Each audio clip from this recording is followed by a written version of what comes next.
Man, Simon, I am so excited I get to talk to you all the time, man. It's just a growth experience for me all the time, man. Seriously. Oh man, I feel the same way. And you know, I don't ask people for feedback, about the podcast and our conversations and stuff Yeah. like that. But I get it anyway. People come to me, friends. My oldest son, he listens to every episode. Wow. Shannon's finally starting to listen to. Let's go, Shannon. Get in there. Come on. Yeah. I think we're talking less about movies now. Yeah, And the movie thing hurt. It may hurt us. It may have hurt us. yeah, well, I I thought we like had it. great conversations about movies, but we've been talking about more world affairs and Sure. spirituality and all these things. So Yeah. she's a bit more interested, I think, in those Yeah. things than in, Dolph Lundgren in Masters of the Universe. Man, what a great topic, though. I don't I know. understand. I don't get it. I'm just like, why would you not want to talk about 80s classic films? Not But everyone feels like we feel, Simon. That's a lesson, okay? that's and they're wrong. And that's also something that It's also a lesson. should be yeah, they're wrong, we are right. I Yeah. mean, Well, the world affairs is definitely an interesting place to start a little bit. I remember when I had to cancel, and that was the week Trump got shot or something like that. yeah, You're like, why this week did you have to I know, of cancel? all the weeks that you had to cancel on. I mean, there was so much to talk about that week. I mean, not as if there's not always so much to talk about, but I mean, it felt like that moment was really poignant, I guess. Yeah. um what All right, so let's talk about that just real quick because I want Okay. to know your opinion. Inside job, conspiracy, Oh, all that kind of stuff. I mean, you can't escape people talking about it. I would never personally think inside job conspiracy or anything like that. I would yeah. think nut job, and poor guy, Yeah. poor kid. Yeah. Obviously he had things wrong, Yeah. in his head.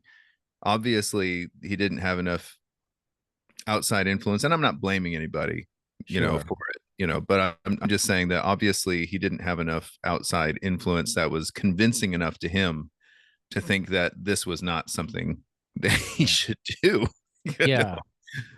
Now let me understand, because honestly, I'm be honest, I didn't follow it that much.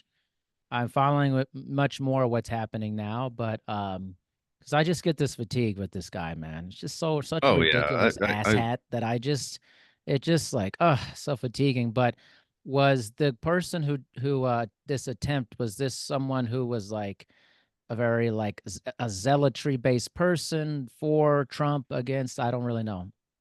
obviously against. Yeah, He was a political zealot. yeah, Um, he obviously felt the way you and I do about Donald Trump, yeah, except we don't, think that we should take, yeah, violent steps to yeah. stop the person. We think that we should vote against him, or vote for an appropriate candidate. Sure. And of course, he, you know, apparently didn't have faith in the system to get rid Mm. of Donald Trump, so felt like he had to do it himself. And I feel like a few weeks or maybe months or whatever ago, we had kind of talked about how the that zealousness of and Yeah, we did. Yeah, buying into that kind of rhetoric, because the kind of rhetoric that Trump spouts from the pulpit literally is the kind of rhetoric that shot at him. yeah, I'm the only one who can do this, and it's that kind of ego that gets somebody so lost in their own thought that they think they have to take it upon themselves to pick up a rifle and take action. But that is the kind of rhetoric that Trump uses in his own speeches. And so it was just ponderous to me that that type of rhetoric is used against him in a violent way. right. Yeah, I think so. It was just strange. Like I remember I was in LA when it happened, and I think the reason why I didn't pay attention to it, okay, two things. One is very humorous. and one is just me being fatigued. The fatigue part, I was like, okay, anyways. The other part, I was with my buddy, a buddy and I, and had just taken an edible, and I just didn't care. I Yeah, just was like, I'm getting high right now. I really, this is not that's a good important. excuse. That's a good Yeah, and I excuse. was getting ready to go into a restaurant after popping this edible, having some drinks, talking to some friends. I was like, this is the least important thing to me. Right Oh now, yeah. I was I like, mean, full disclosure, man. yeah. If you know, if almost half the nation weren't wanting Trump to be president, he would be the least important thing to me as well. You know, it's like I would never give this person, this individual, any kind of space in my mind. Yeah. You know, if he wasn't such a and let's just say he wins the election, Hmm. fine. I mean, that's a condemnation upon America and Sure. upon our Sure. ideals. But I, I just think he's too big of an imbecile to have any lasting effect on Yeah. the American consciousness or on the government. I don't want him there. I think he's Yeah. terrible for America, but I don't, I'm not a doomsayer. I'm not like, Yeah. oh, it's the end of democracy of Donald. No, democracy voted him in. I mean, what we should Yeah. do, in my opinion, is we should do away with this electoral college. Totally agree with that, man. I think it's had its run. It's outdated. It's like when Yeah, they bring the McRib back at McDonald's. Why are they doing yeah, it? I mean, it's like, what? I mean, I was out any of that stuff, but I'm always like, this still is a thing. I mean, I was like, yeah. And people say it's to have fair representation, but I don't see mm, how the electoral college works with that because the most populated states still have the most influence. right. So why not just do popular vote?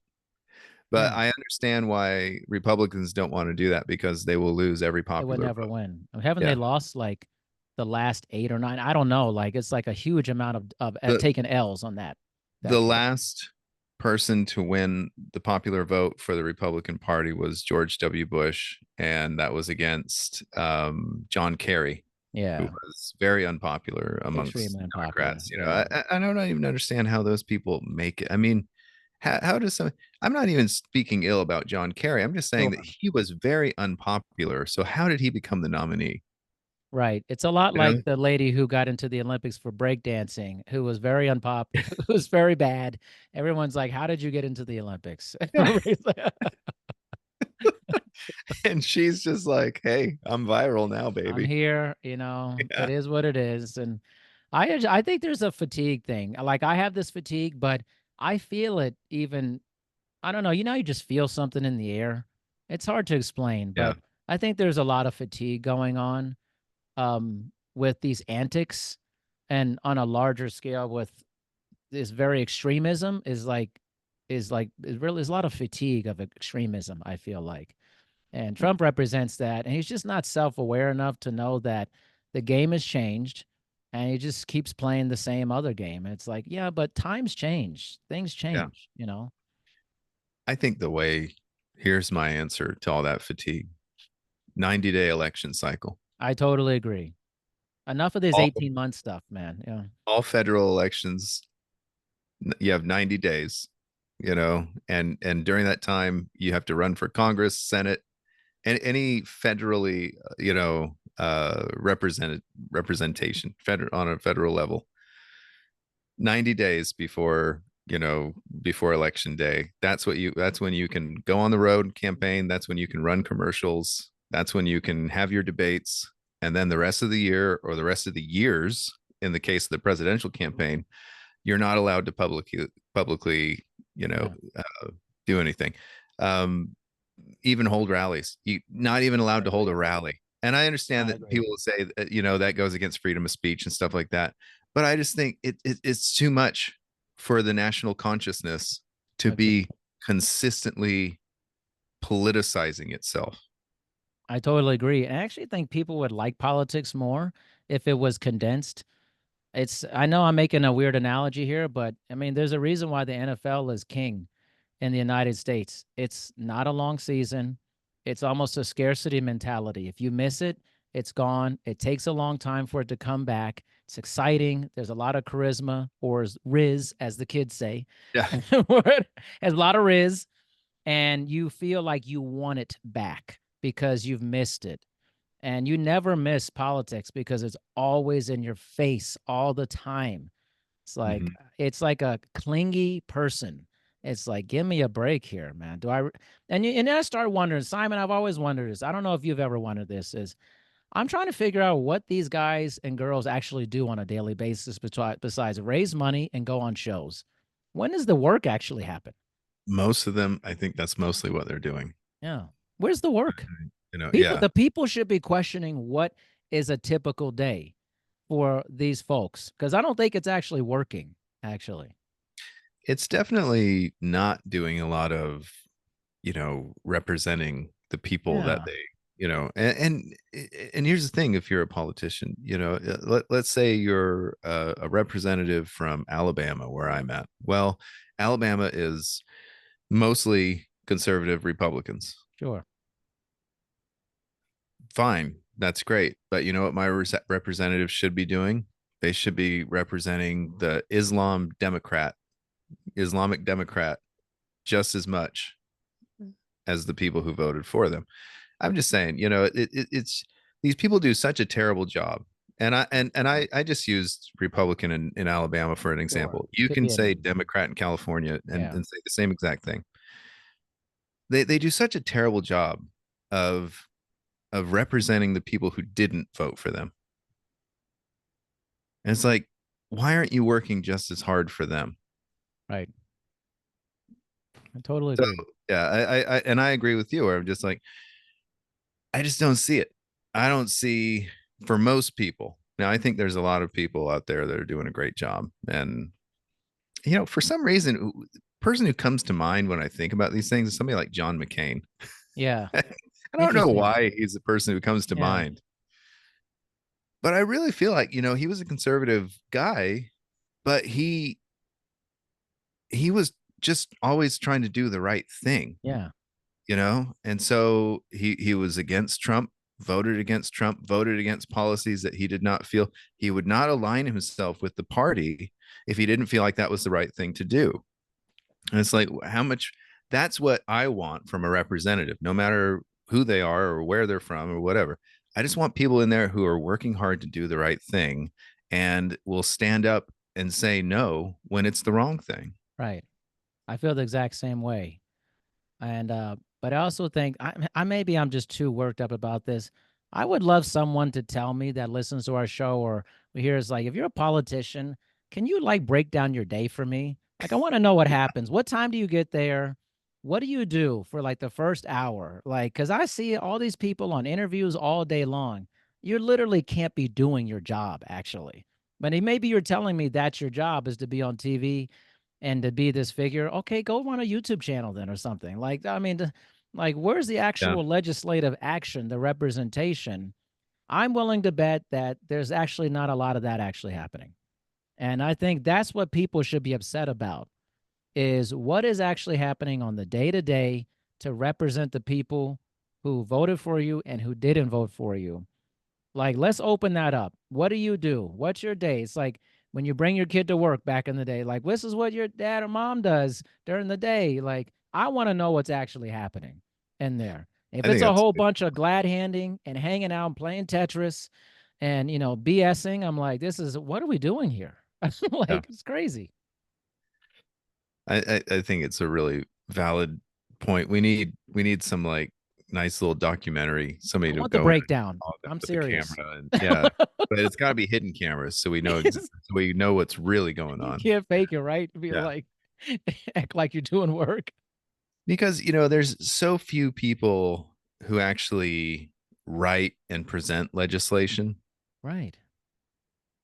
So the rest of them must just be voting for it. And they must just be voting for it to, go along party lines or to Right. appease donors, you know. Uh, Well, I'm trying to figure out what's happening still when you said that. I'm like, I mean, America's an oligarchy. We just yeah, have to face it that today America's an oligarchy and it's run by corporations, corporate interests, uh, by by large part, tell the politicians what to do. yeah. and so yeah, it's and that's when I always love somebody like a John McCain, because he's just somebody that I just don't believe it was ever like that. I Yeah, don't think he was yeah, taking handouts and payoffs. I think he was a real public servant. yeah, and I You love know, like that. Bernie Sanders on the other side of the aisle. You know, Right. Well, what do you think about this? So let's move to the current situation because things have changed dramatically. And speaking of someone, what do you think this guy Tim Walz? He seems like a guy I would do like 10 milligrams with for sure. yeah, Like, I think he'd be open to it. I'd never be like, you know what? Okay, man. All right. Like, I like him a lot. I wasn't he was not on my radar at all, and until he, was on some show and said he was talking about how Republicans are weird. yo, that was my favorite, man. Trump, and I think he needed to be really specific with that, and it's like the cult of Trump is weird, Yeah. because Republicans are just people, Yeah, sure. Yeah. but these people who worship Trump, Yeah. I mean, that's weird. I mean, these I mean, people it's are really weird. weird. Yeah. It is creepy too, because you would think of it. Let me contrast this. I'm sure you remember this. Remember, I think his name was Howard Dean. Remember when he was running some years ago and he did that thing? He was like, woo, like Yeah. that big, and like that was horrible, apparently, Yep. to people. And it like tanked his campaign.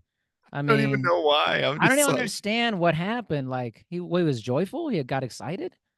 yeah, Like, I think it came off as really phony, but I don't whatever. whatever. Like, but then let's contrast this with all this stuff we have with Trump, and especially weird stuff, really weird stuff. Like, oh, if Ivanka wasn't my daughter, I would be dating her and stuff. Okay, wait a minute. I mean, this is the weird stuff we're talking about. Like, Yeah. why are we letting this go? And I think that's one a really bad thing I think Democrats have done in the past. They've almost been too above brow. Like, we're better than this. We Yeah. shouldn't be like, no, man, no. You got to call out psychotic stuff when you see it, man. And I think Trump's literally gotten away with a lot of that stuff because the people on the other side just they don't like they try to act like sophisticated about it. I'm like, no, you got to be dirty sometimes, man. A little bit. Yeah, what Michelle Obama very famously shouted, "When they go low, we go high," Yeah. I kind mean, of deal. And I yeah, love that most of the time, but rhetoric. Yeah, like, but sometimes you do just have to call it out. I mean, political dispassionate people like you and I, as far as political parties go, you and yes. I are not Yeah, we're not people are in any just of like, these camps. we No, got it. Yeah. no, Oh, Democrats have got to, whatever. no, We don't care. We do no. we want good people. That's That's it. right. We want good legislation. That's it.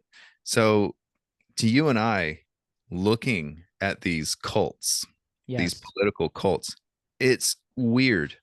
We're It's weird. confused. We don't get it. I mean, it's so funny because it's like you understand it, but you don't get it. Like Yeah. you and I, Yeah. that's how I feel so often about any kind of zealot behavior. I don't understand it about sports fans. I really I don't. totally am with you on that. I don't get it. I don't I'm get just like, that either. I understand it's exciting when your team wins and it's disappointing when they lose. I don't understand cultish behavior behind it, and I don't understand. I don't even understand face painting. I really don't. I was like, I don't get it. It's like I don't. I, I get that you like the team. Maybe wear a t-shirt, whatever. But I don't know. I Yeah. just don't get it. But yeah, any kind of behavior that is that kind of has that kind of fervor behind it. It's like I understand it, but I don't get it. I understand it and I'm too sane for it. And that's what I feel like it. Yeah. And I've taught this to many people. I said, honestly, I get excited about a lot of things, but there's like a line for me where I'm like consciously aware of that line regularly. I'm like, oh, if I go this level, I'm totally in, like deeply in. Like I'm trashing the TV.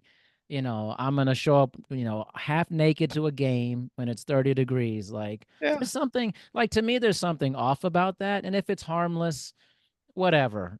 You want to be weird, go for Yeah. it. But when it's like hurtful, Yeah, this when you're is like smashing different. up your Yeah, downtown come on, because really? because your team won. Right. Yeah, you won. You You're lighting lighting cars cars on on fire. fire. Yeah, Right. It's that's like, what right. we say It's at like, the same time. Yeah, because your team won. Hooray! you and I Let's look at just that and we're like, I get the excitement, but like, really? Like yeah. this? So I messaged you. One of those ideas I messaged you about Yeah. was getting in trouble for doing the right thing. Yeah. Right. And I said earlier, earlier in our lives when we're young, you get in trouble for doing the wrong thing. And we do a lot of wrong things because we're learning as we go. We're still learning. But does that resonate with you when I say as an adult you get in more trouble for doing and saying the right thing?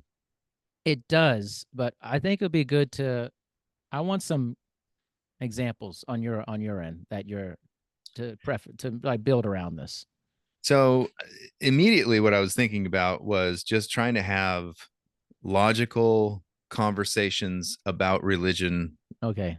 or politics with other people, just trying to have a rational conversation and people really hating it. They really get Yeah. uncomfortable. And it happens more often than not. I'd say 8 times out of 10, when I have a conversation with somebody that is either about politics or about religion, people get really uncomfortable. And it's Yeah. not because I'm anti or for anything. It's because I just say, well, what about this? Yeah. Or what about this?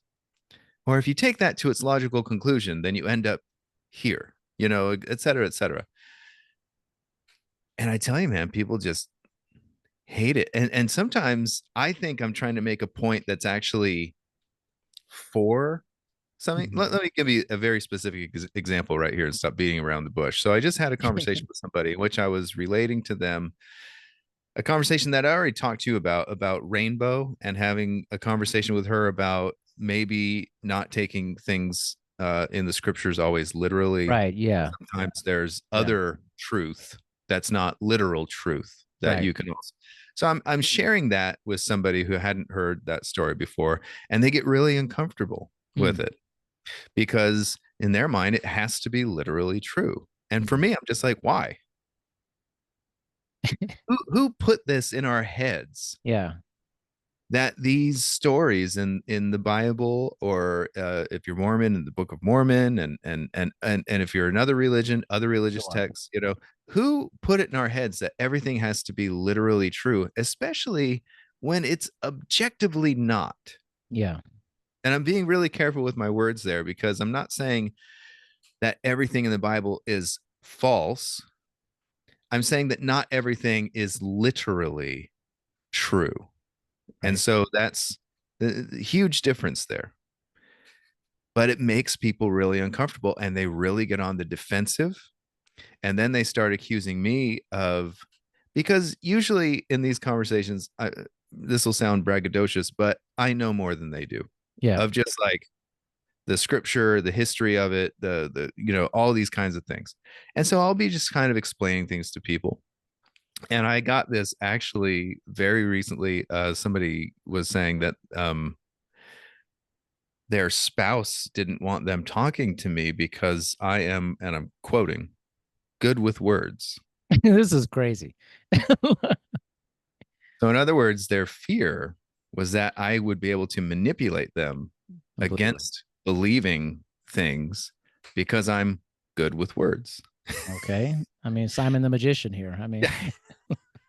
the wordsmith magician here. I mean, So, what I heard from that was they think I'm manipulative.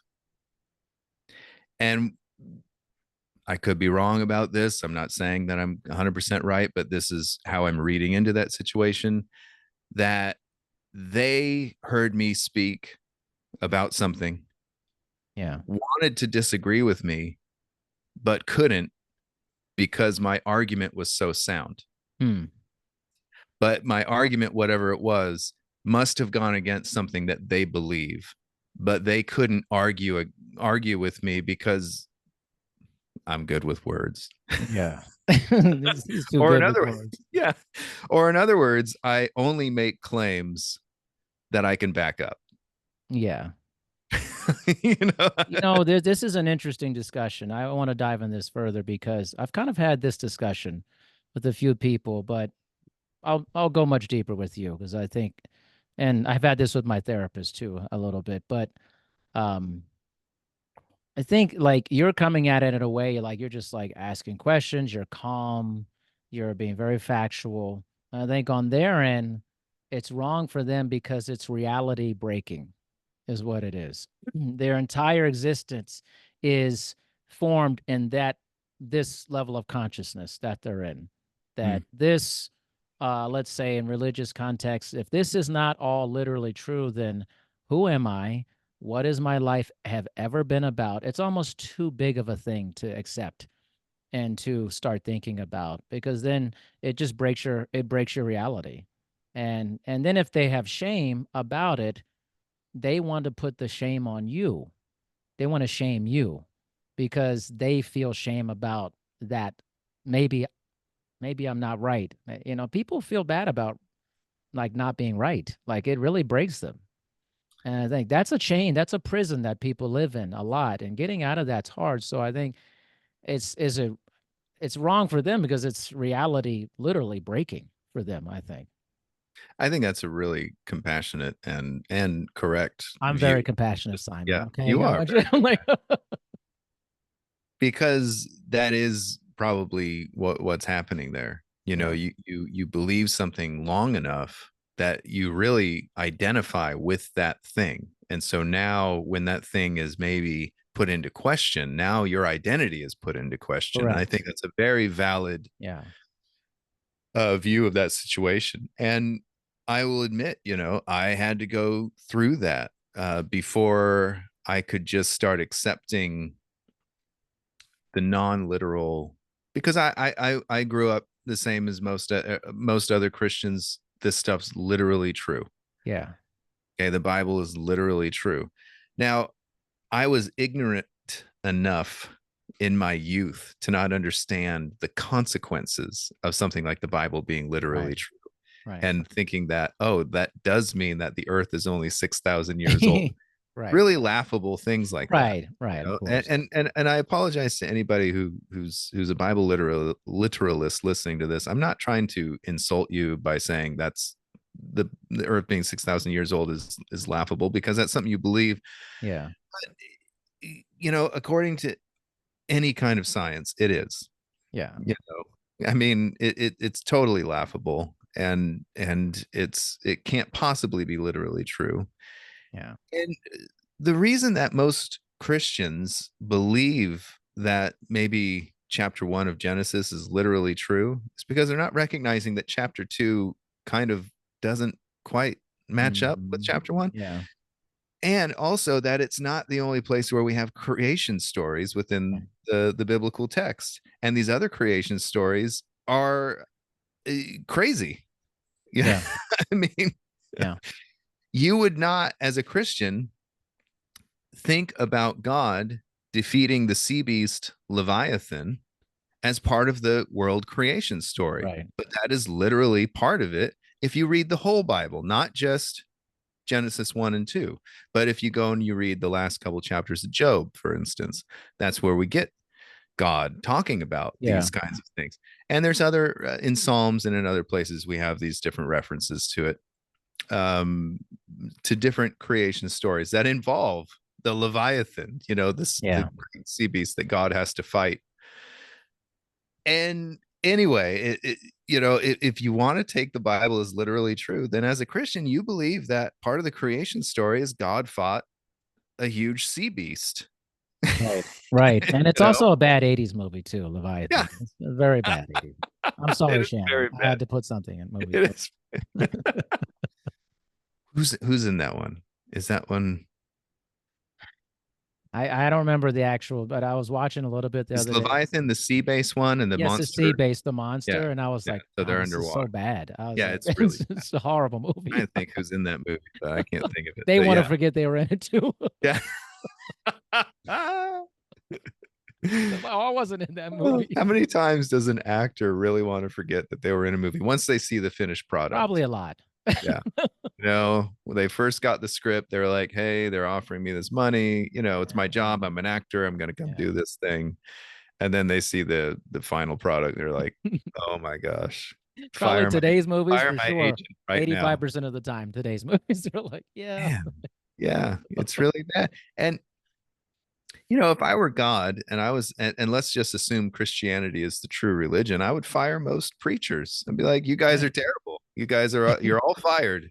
You're all fired. You're not doing your job. You're not Yeah. educating people the way that they deserve to be educated. Yeah. I hate half truths. I hate being Yeah. told half truths. And I feel like that was most of my religious education growing up. And it continues to be what I get from most. And I can only speak for the Christian religion because I'm Yeah. not going to, you know, mosque, so I Sure. can't speak for Sure. any of that. But what I get from, I'd say at least 90 to 99% of most Christian um, sermons, things like that, you Yeah. get half truths. Yeah. And it really turns me off. I really hate it. It's something that really bothers me. And as somebody who's been putting in the work to really learn the whole truth, the half truth is really bothersome.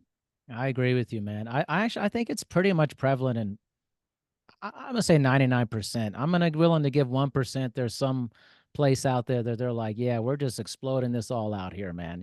I think it's just mostly half truths.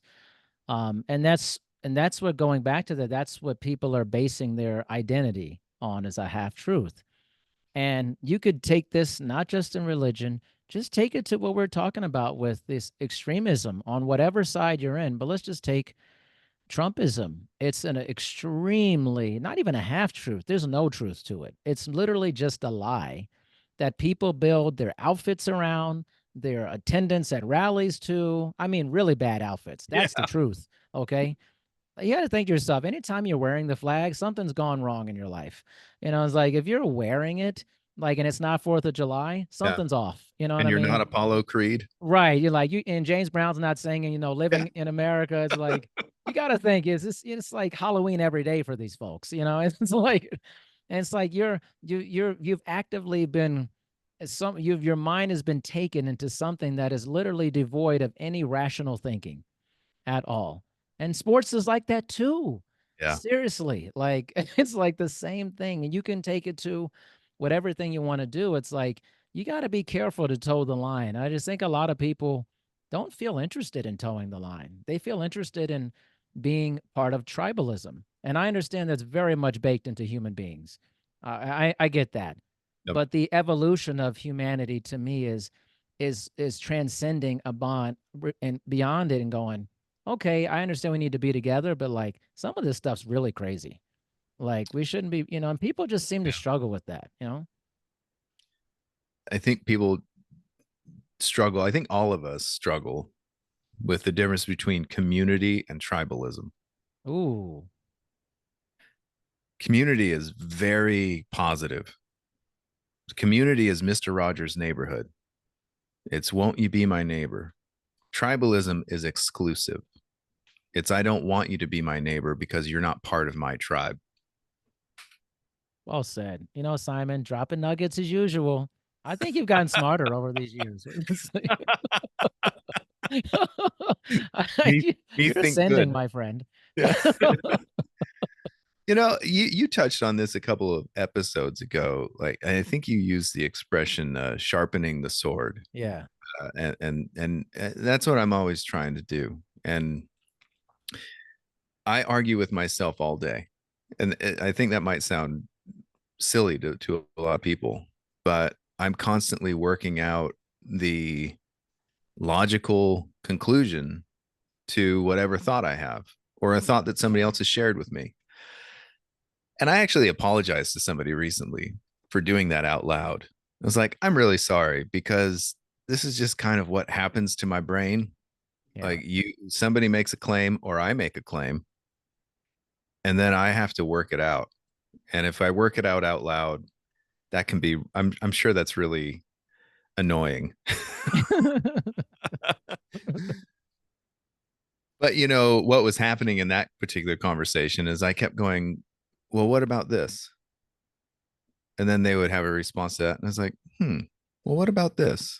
Well, what about this? And it just keeps, snowballing into what about this? What about this? To a point where nothing has any meaning anymore. Yeah, Does that make sense? it does. No, it does. To where it's like, well, I mean, if you do that too much, then nothing in your life has any more meaning. And I understand how distasteful that is to a lot of people. I'm very comfortable in that space. I'm very comfortable with my life having no meaning other than the meaning I assign to it, Yeah, yeah, having no outside meaning, what in the universe or whatever. And I know a lot of people are very uncomfortable with that, especially if you're a spiritual person, if yeah. you're a religious person. That is a really uncomfortable idea for your life to have no meaning other than the meaning you've assigned to it personally yourself. Right. But I'm very comfortable in that space. And Yeah. so I'm able to question everything. I'm And you do, able to be a Tom. skeptic of everything. Not everything. No. I feel like you're comfortable being unsure. Yes, Like very that's comfortable. what I get from this. Like you're comfortable being unsure. And I feel like I've been working my way into that. And I think it's a scary place in general. I freely admit that. But I think there's also a freedom in being unsure. It's much like if someone asks me about, this happens to me actually fairly regularly. If somebody goes, "Oh, um, I should be working out more, blah, blah. What should I be doing?" And I always go, "I don't know." And they go, "You don't know?" And I say, "Yeah, actually, you want me to say that to you because I don't know you. I haven't sat down and done an intake with you. I don't know your habits. I don't know your lifestyle environment. I don't know." Yep. Like I said, what you should be afraid of is you telling another person who works in fitness like me, and they tell you exactly what to do after knowing nothing about you. Be afraid, very afraid Yes.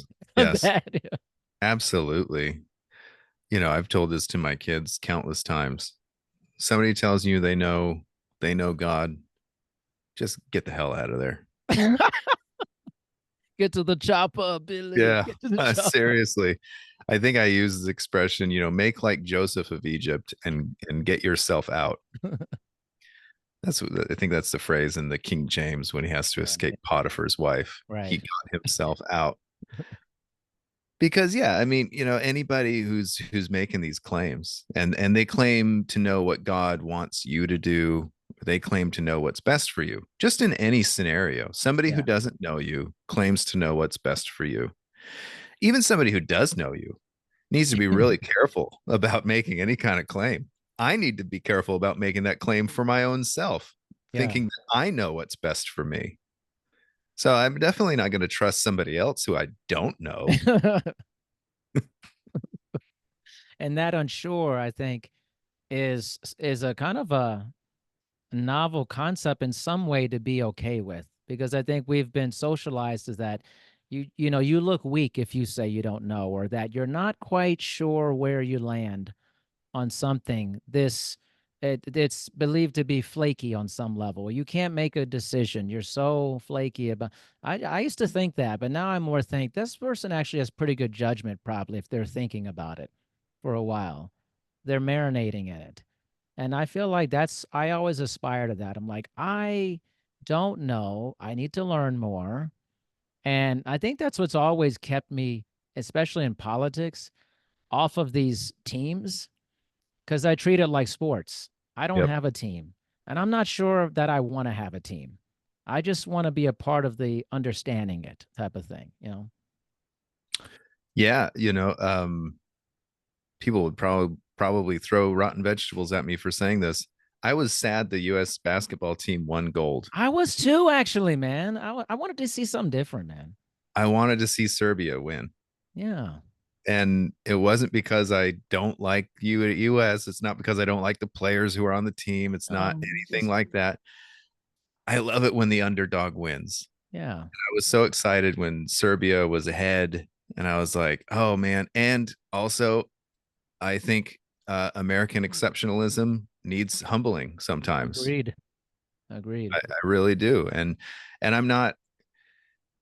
congratulations to all Olympians who won Of gold, course. no matter what nation you're from. But yeah, there was a part of me that really wanted Serbia to win that gold Hey, because man, they gave it. And if we didn't have if Steph if Curry Steph wasn't on that team, game over. and if he didn't get hot, because he wasn't hot the first part of the No, Olympics, he was not no. shooting well. If he hadn't found his rhythm and gotten hot, we wouldn't have. Yeah, I don't even know if we would have made the podium. I totally agree. Totally agree with that. And so, some people are going to say you're anti-American, Simon, or Mhm. that I'm.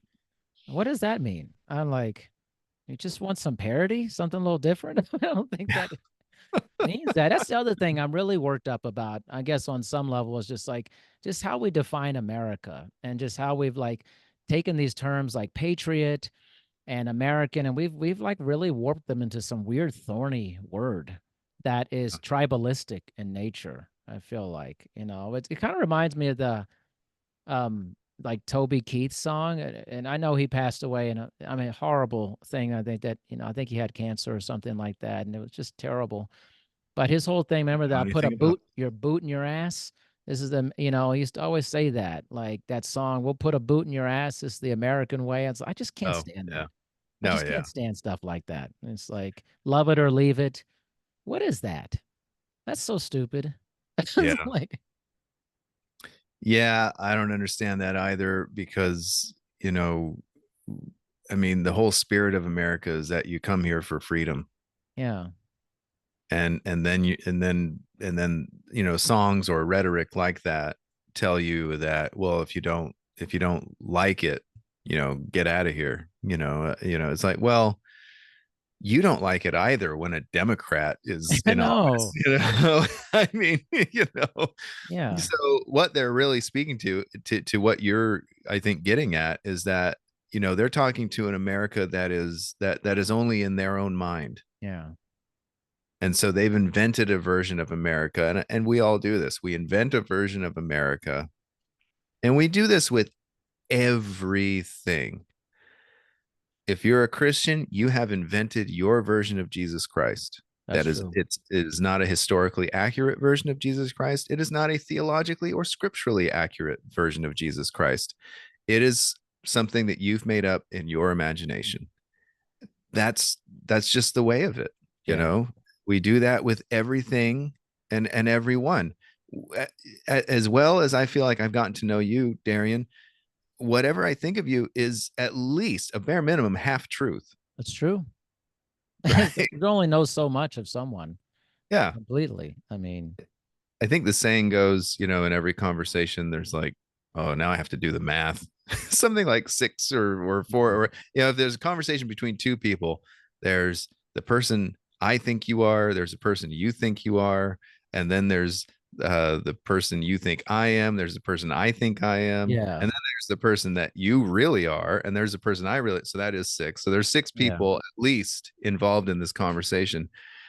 And as we progress and evolve, the person who I really am is changing. It might be changing in the for conversation. sure, for So sure. now we have multiple personality disorder in the conversation. So it's just ludicrous that one person's idea of what America is or should be has anything to do with reality whatsoever. Right. That's well said, actually.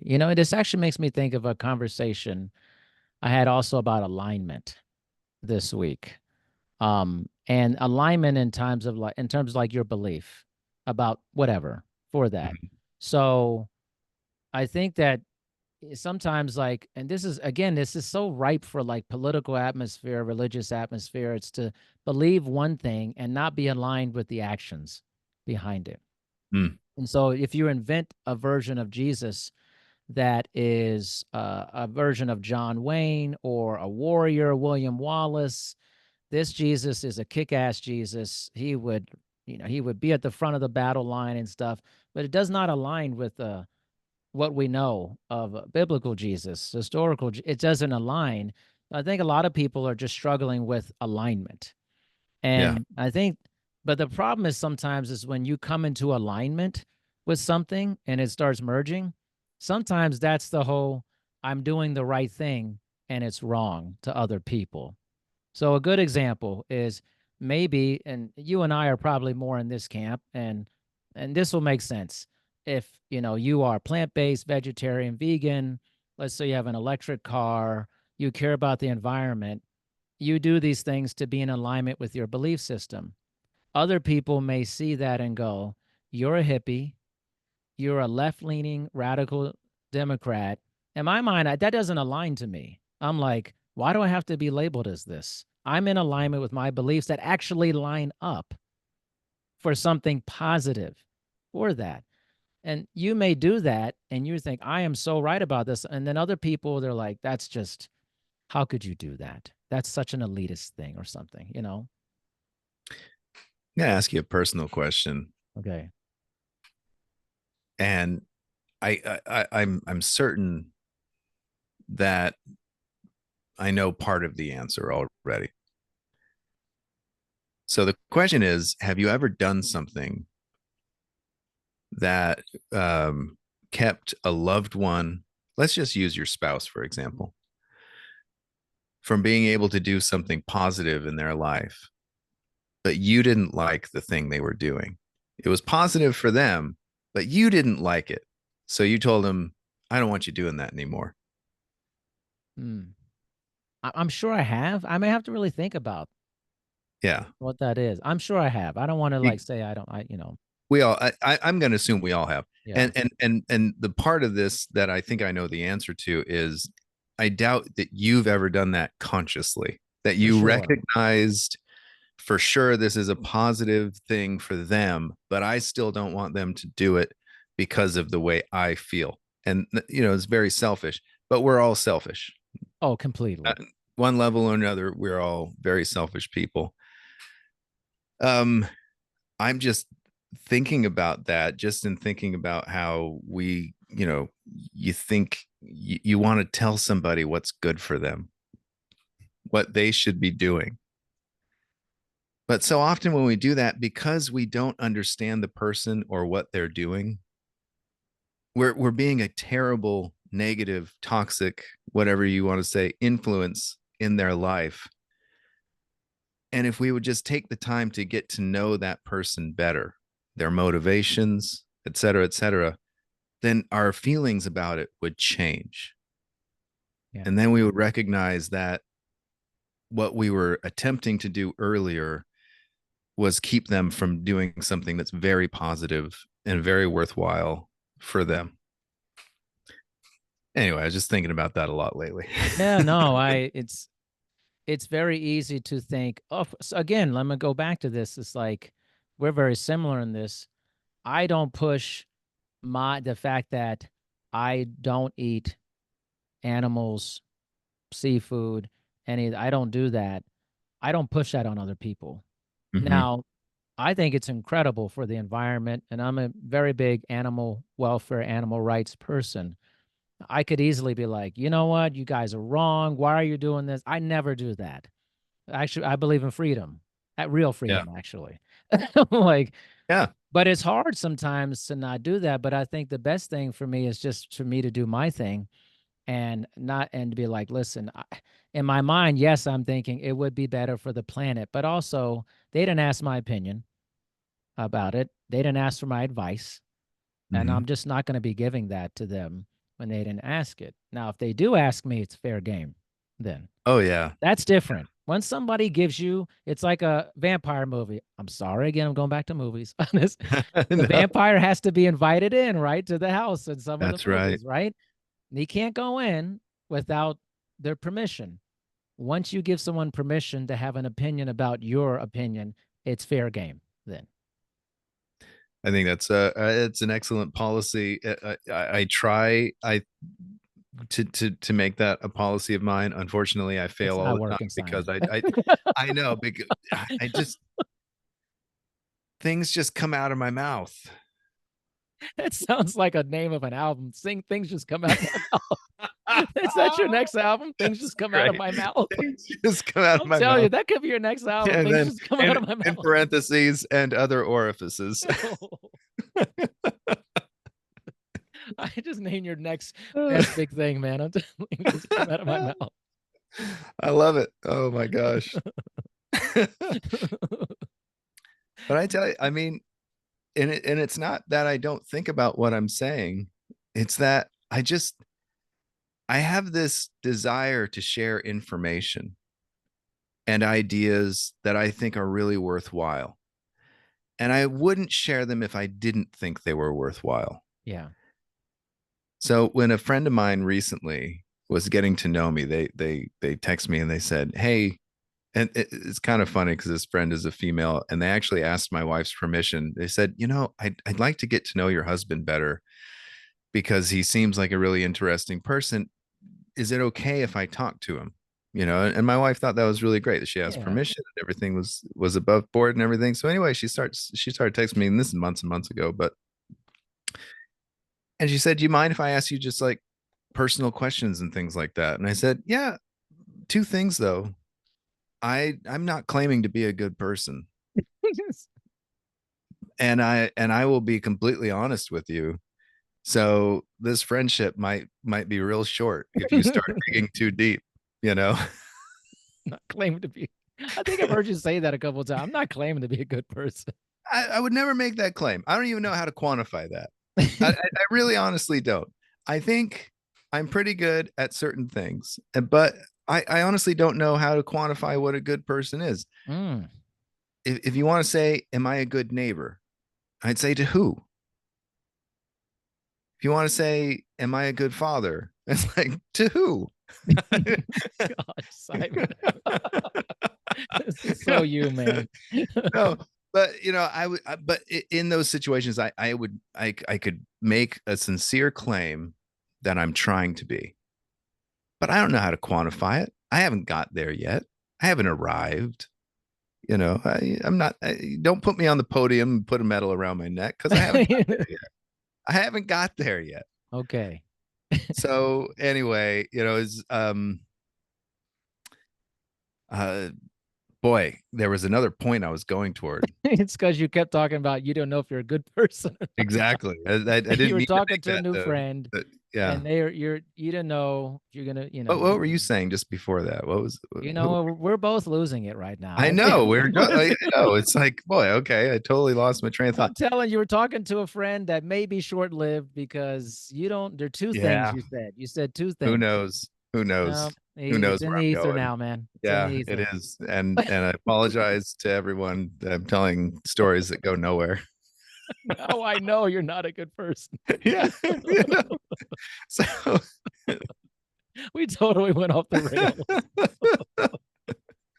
That's so so bad. That's so bad. I swear we haven't done edibles in this. This happens to me all the time.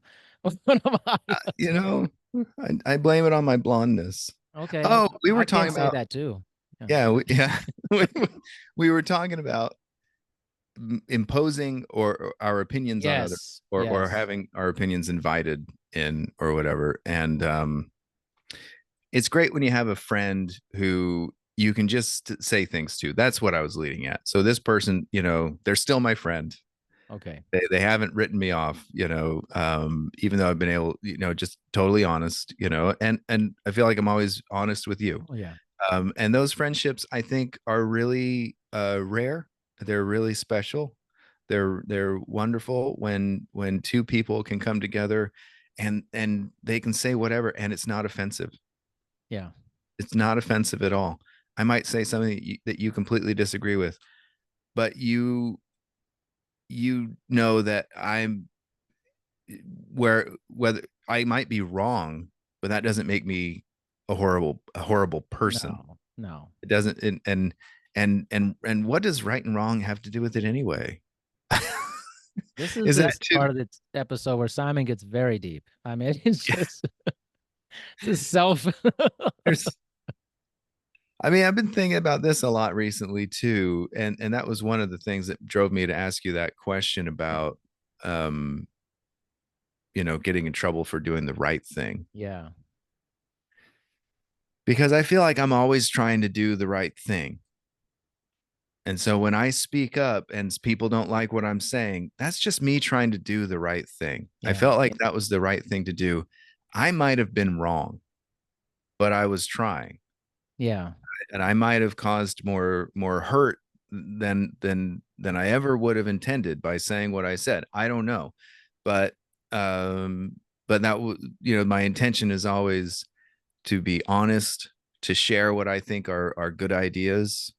But the problem is because we don't know anybody really, I don't know if all my ideas are good for that person. Right. Right. Right. So maybe what I thought was a good idea or something that was really worthwhile to think about was really harmful to that person's identity, psyche, Yeah. whatever. But, but okay, I'm going to push back, but was it really harmful? Like maybe for a little bit, but maybe if they reflected upon it over time, it became a positive for them.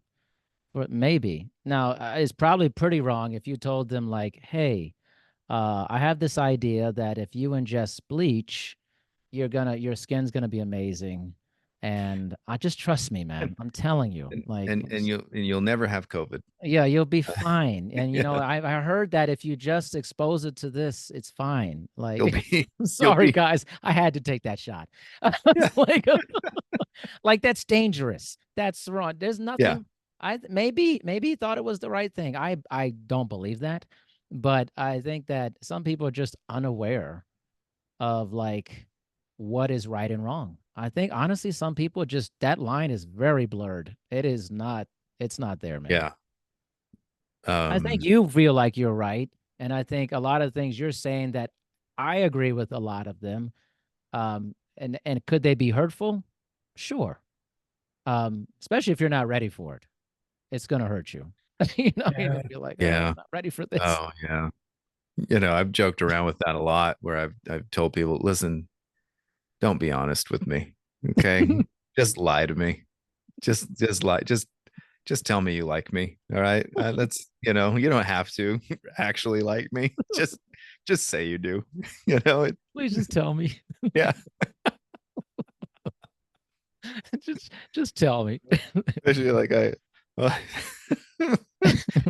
I'll show my kids like a new song or something, or I'll play it in the car real quick so I can hear what it sounds like in the car stereo, see if it's a good Yeah. mix and everything. And I'll tell my kids, it's like you have to say you like it. You're not allowed to tell me if you don't like it. You can... Problem is What's my kids are happening? really funny, because then they'll just be like quiet after the song ends. And then they'll be like, well, I'll be like, so I'm like, well, Dad, you said we can't say anything if we don't like it. That may be worse, Simon. Oh, oh, silence is deadly. It's deadly. That actually may be much worse than them Yeah. telling you. Honestly. Oh man. Oh, Simon, I don't want the feedback. Just yeah. tell me it's good. Oh man. Isn't that a lot of people though? Nobody really wants the harsh criticism. I mean, it's like, or like, oh, well, some of it was good and some of it wasn't. Yeah. But actually, some of my favorite compliments, we'll just call it that, is when somebody says, "I'm not into that. That's not my thing." Right. But I can recognize the thoughtfulness that and talent or whatever that went into creating it. And to me that's a much better compliment than somebody just liking something. It's Yeah. like, oh, give it a heart or whatever on social media. You know what I mean? And let me To me, ask you, does somebody actually tell you that? They say they would actually tell you that? Someone's told you yeah, that? I've actually Oh, I had, like that. yeah, and these were other musicians, who Okay. are, Okay. involved in maybe different genres or whatever, and whatever I was doing at the time. They're like, that's not my thing. That's not what I'm going to put on when I'm in the car. But yeah, they appreciate. And I try to go into anything with that attitude. I don't have to like a movie. I don't have to like a song in order for me to appreciate things about it. When I don't appreciate something is when I recognize how little thought, how little passion has Yeah. gone into something. Yeah. And what do I know? What do I know if Taylor Swift put her heart and soul and all of her Yeah. intellect into a That's song or true. not? I don't know that. But when I'm listening to it and I feel the false veneer of it. And I Yeah. feel like I've heard this song a million times. Yeah. And I don't even mean just like the genre of the song. I mean the lyric, the sentiment. I'm not hearing anything expressed in anything that is even thought provoking in any way whatsoever. And sorry, Taylor Swift, I'm just using you because you're very popular Sure. and I don't like your music. I'm Yeah. sorry. I don't either. Yeah. Doesn't mean she's not an awesome person. I mean, she could be. She seems like a very philanthropic, nice person. I just I, don't like the music. Yeah. Yeah. And you know what? When I was out dancing with Shannon one time and one of her songs came on, I was like, you know what? I get it. Under this circumstance, Sure. on the dance floor, having fun, I understand this song in this context and why it's For sure. popular. Under other contexts, I don't understand it. Yeah. Just listening to it and saying, "Oh, I really like what she's saying in this song." I don't understand that at all because it's so stupid what she's saying. Yeah. Yeah. I think it's that one that what was the one? It's the haters gonna hate, Oh yeah. Very haters gonna cheesy. hate. But I mean, if it was written by a 13-year-old, I'd be like, that's fantastic. You're great. But when it's written by a 30-something-year-old, I'm like, yeah. Yeah. mm. You're onto something though, I think though. Of course we don't know whether, again, just for this thing, of course we don't know if she put her heart, soul, or whatever into something. I mean, I assume she probably worked pretty hard on it. But also there's something called you just a feeling. And you kind of just know on some level. It's like if I'm grading papers for a student or, a Word document and it's like really bad. Like I'm thinking to myself, there's not a lot of thought went into this effort. There was not a lot of effort into this. It reflected minutes of thought, you know. Yeah. And I think you just know that. Like that feels universal. And I think the weird thing is if they tell you they gave everything they had and it's really bad, like that messes with me, actually. I'm like, Yeah. what? I'm like, there's something off about that, man. I mean, not to judge anybody, but maybe that is all they had. Yeah, maybe. I don't know. It seems off for me. I don't like, oh, really? Like, Maybe haters gonna hate is really all Taylor Swift has to contribute I don't know. lyrically. Yeah.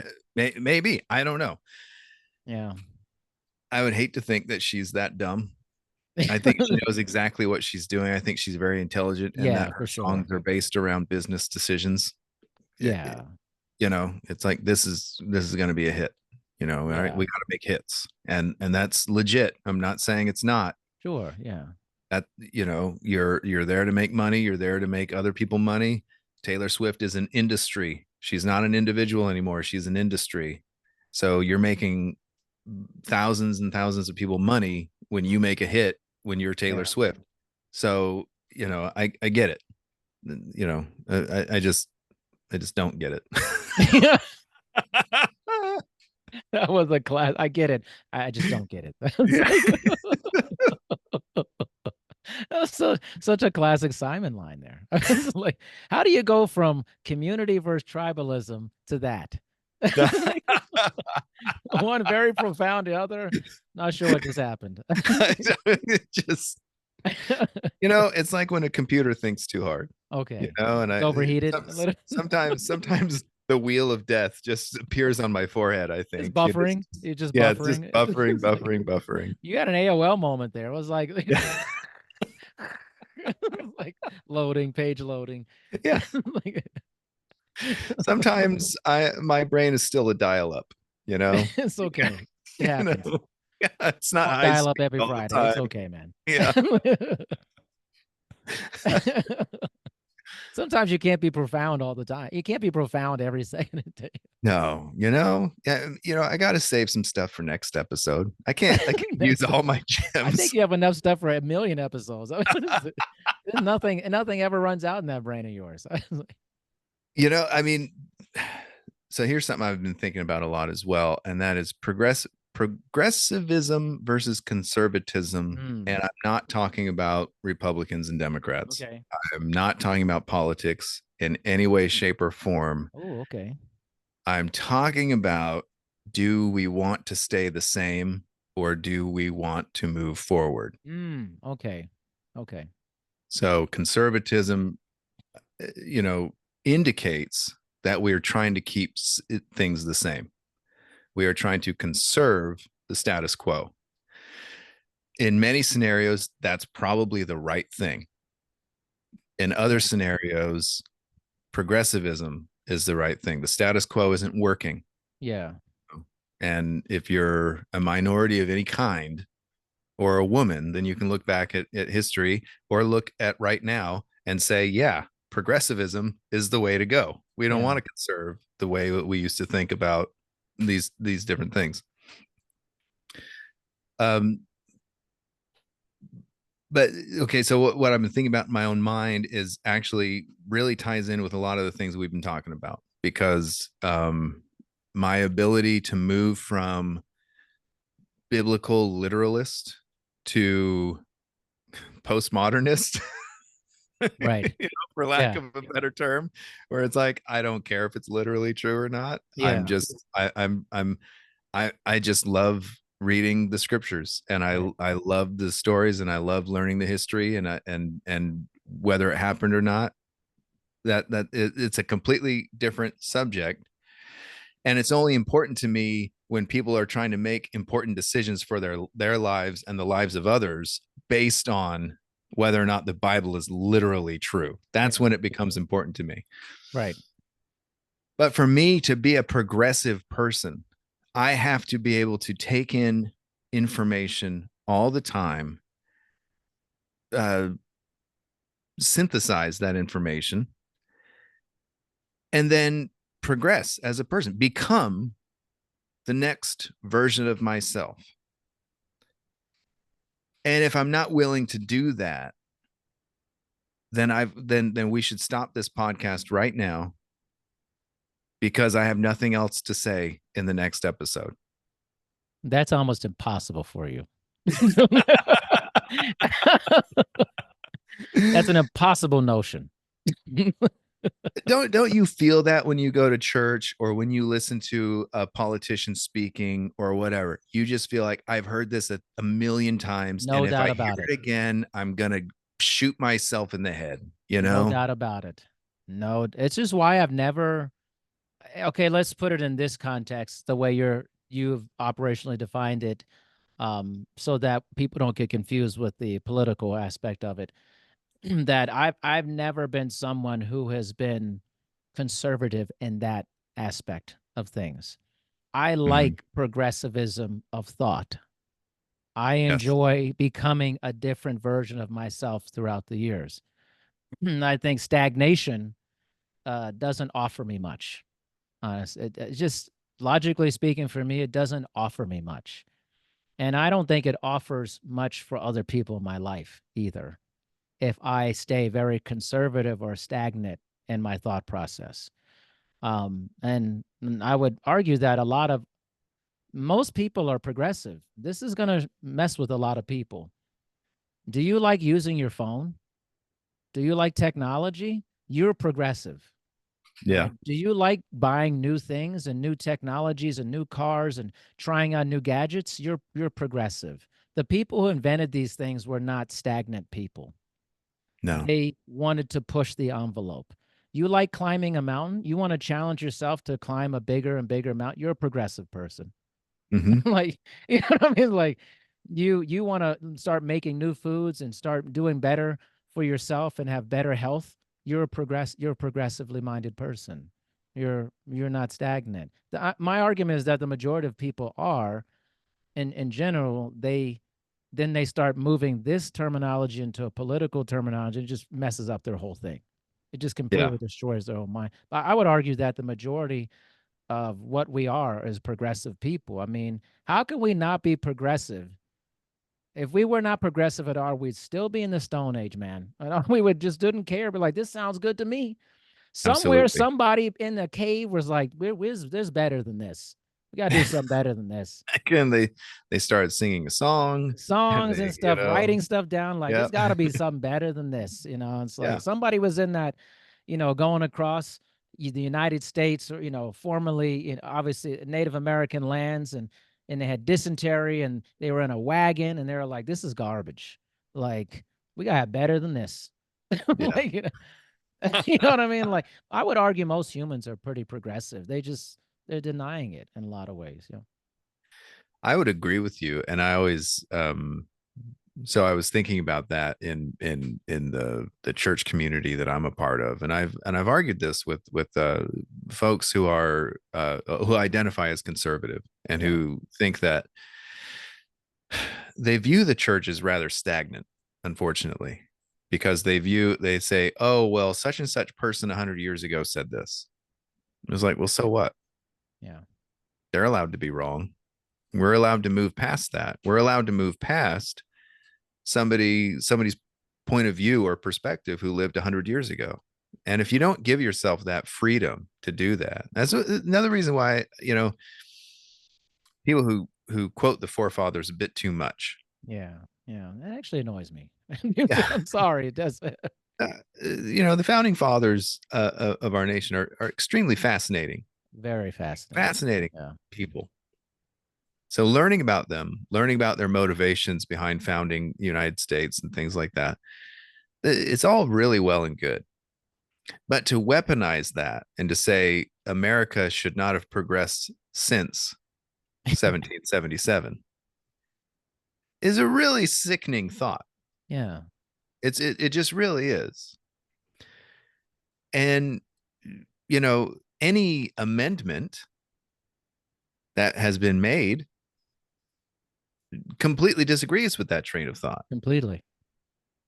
So we are, to your point, progressivists. And I was thinking about that in my own church, how it's a progressive church, even though a lot of its leadership wishes it wasn't. That's correct. That is a correct statement for sure.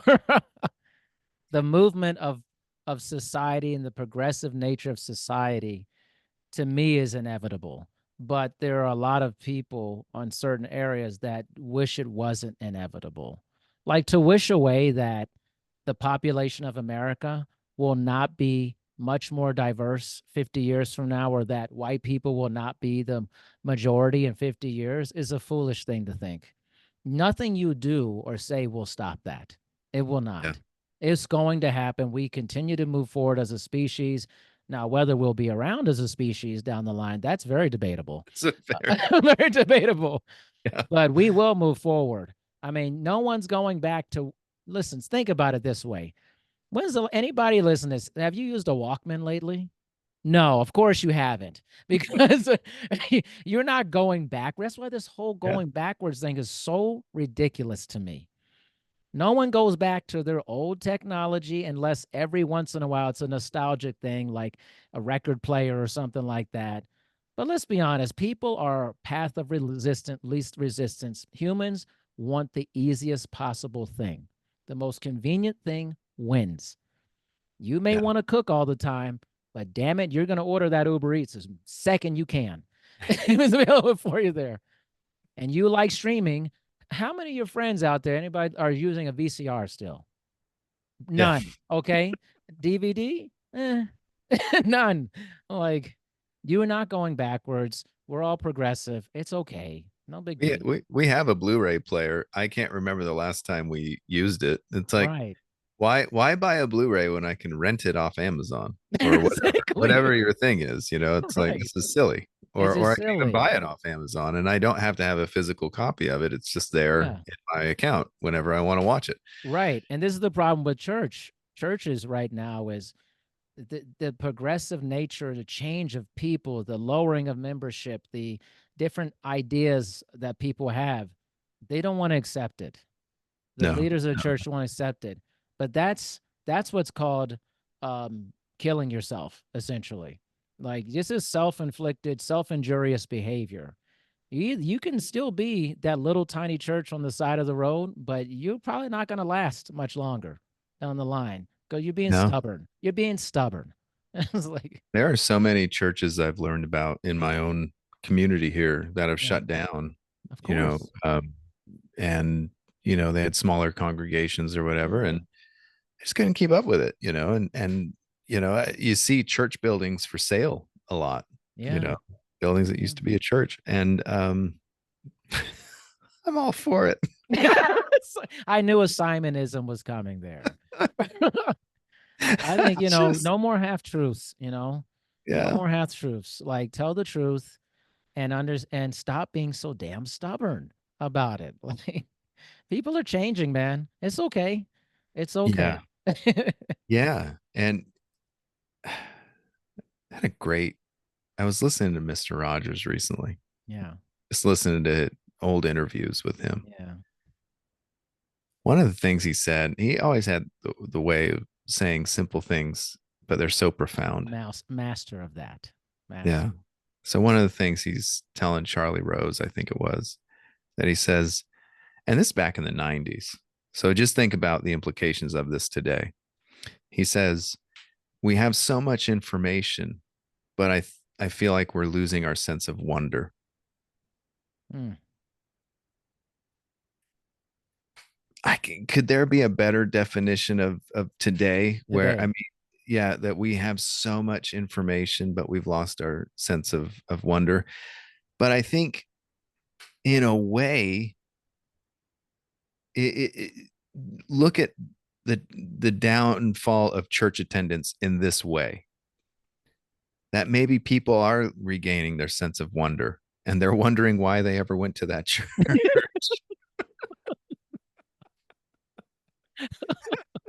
Yeah, you know what? That was a lot better than I don't get it, but I do Yeah. get it. He's back, ladies and gentlemen. He's back. Very nice. But really, a church is supposed to give you information, right? About your religion, your beliefs, about Jesus, depending on if you're a Christian. They're supposed to be giving you this information. When they fail to do so, why would you keep going there? Yeah. And when they fail to do so in a way that fills you with wonder, because I think that is the spiritual experience, to be Yes. filled with wonderment. I stand all amazed, right? If it ain't there, why would I go?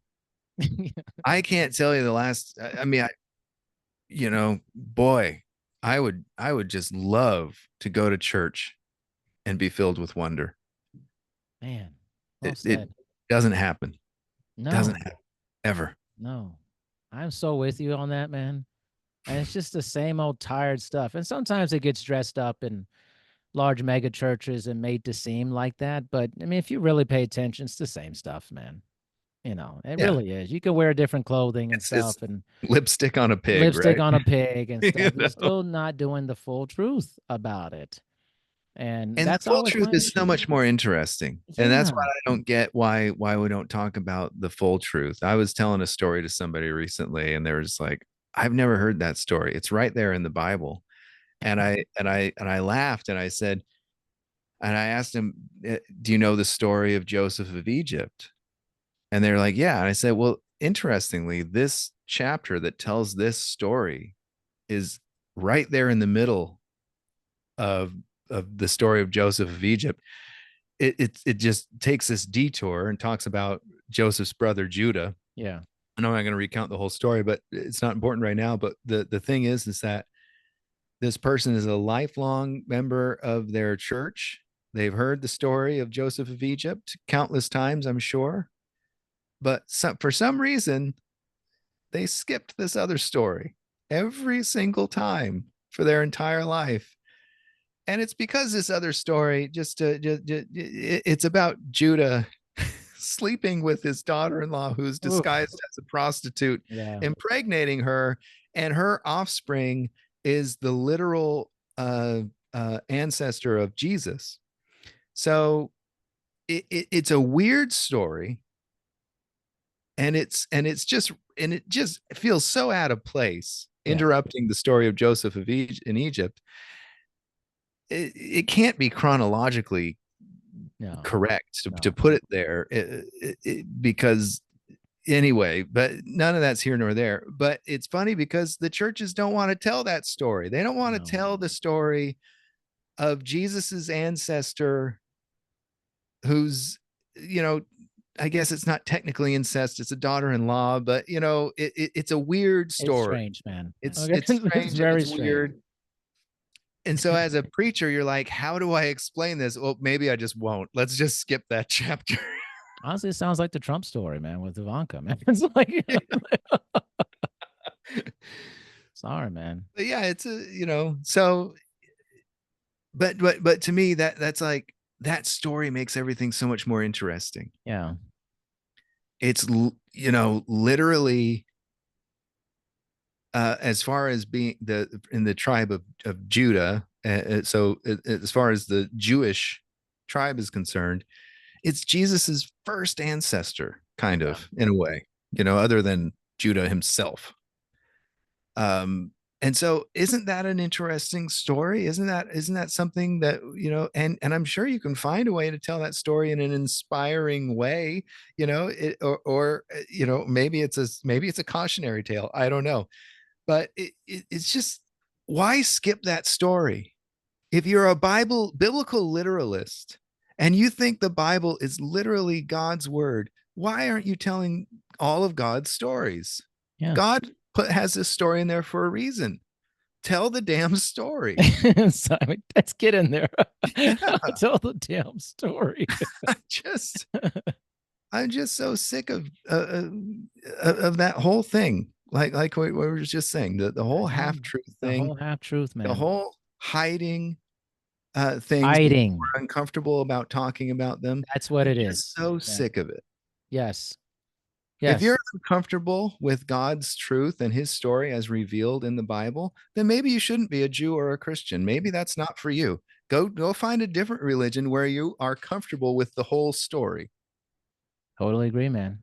You're on it. This was almost like the prequels to Star Wars for you. I mean, this is like it's deep. It's deep, man. I felt the fury on this one. The fury is just coming from people my entire life telling me exactly what you were just saying earlier, telling me what's best for me, but they're lying to me. Yeah. Yeah. And They're that's what's not happening in telling the whole politics all the story. time, right Yeah. now. Telling you what's best for you. Let me put fear into you. That's what politics is, terrible and great.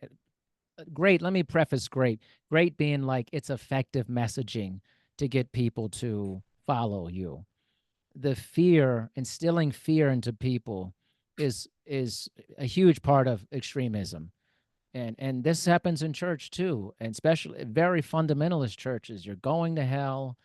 You didn't do this. Oh, you didn't maintain your virginity. Oh, you are just weak. You are damaged goods and all that. Oh, you like this thing? You must be a liberal Democrat. Oh, you're a right-wing nut job. It's like all this fear. It's Yeah. like, let's just be open about it. There's some freaky shit, man, in the Bible, man. Some really freaky, naughty stuff, man. Can we just talk about it? Can we just talk about it? But then it's just cherry picking situation. When you go, you get the half truth, and then there's the purity culture, and then there's celebrate recovery. I'm all for that. That's fine, but that can't be the only thing that you're like.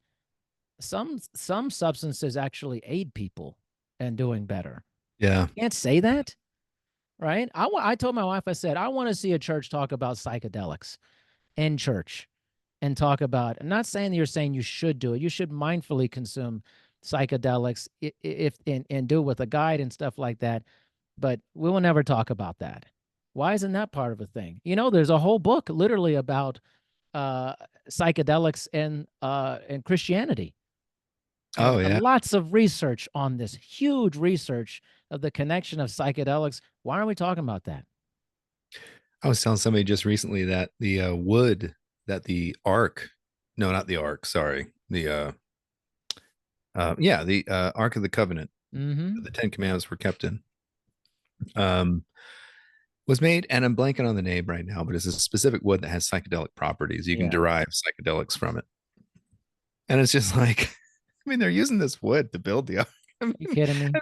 I mean, and there's they found cannabis in Of the course. incense and the stuff in the old temples, and these are Jewish temples and things Mhm. like that, and so Psychedelics, I think, have always been a part of spirituality. Yeah. And when you read these old Bible stories, and you're just like, and you take that into account, that psychedelics were probably in use, then it's like, oh, this makes a lot more story that Exactly. Moses is talking to a burning Burning bush bush. that Yeah. never extinguishes and never burns, Yeah. completely. Or take whatever Yeah. you want, Whatever you want. Yeah. It's it's just, maybe it's Jacob wrestling with an angel all yeah. night, Sure. I mean, Yeah. and I mean, probably some psychedelics were It could involved. be, I think we man. can make an educated guess that maybe in a lot of these stories, not all of them, but in a lot of these stories, maybe Yeah. some psychedelics were involved. Um, That's okay.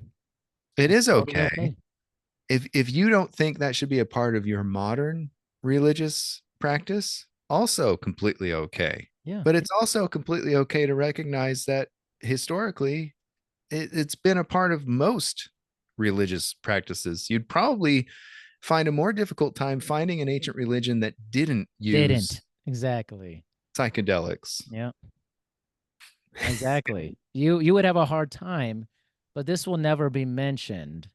And there's this, it's always like, it's the same, like you said, it's always the same stuff. It's like, I know I'm going to come here and get the playbook. This is the playbook the coach has been running out for 20 years. And you're like, coach, we no longer run the wing T offense anymore.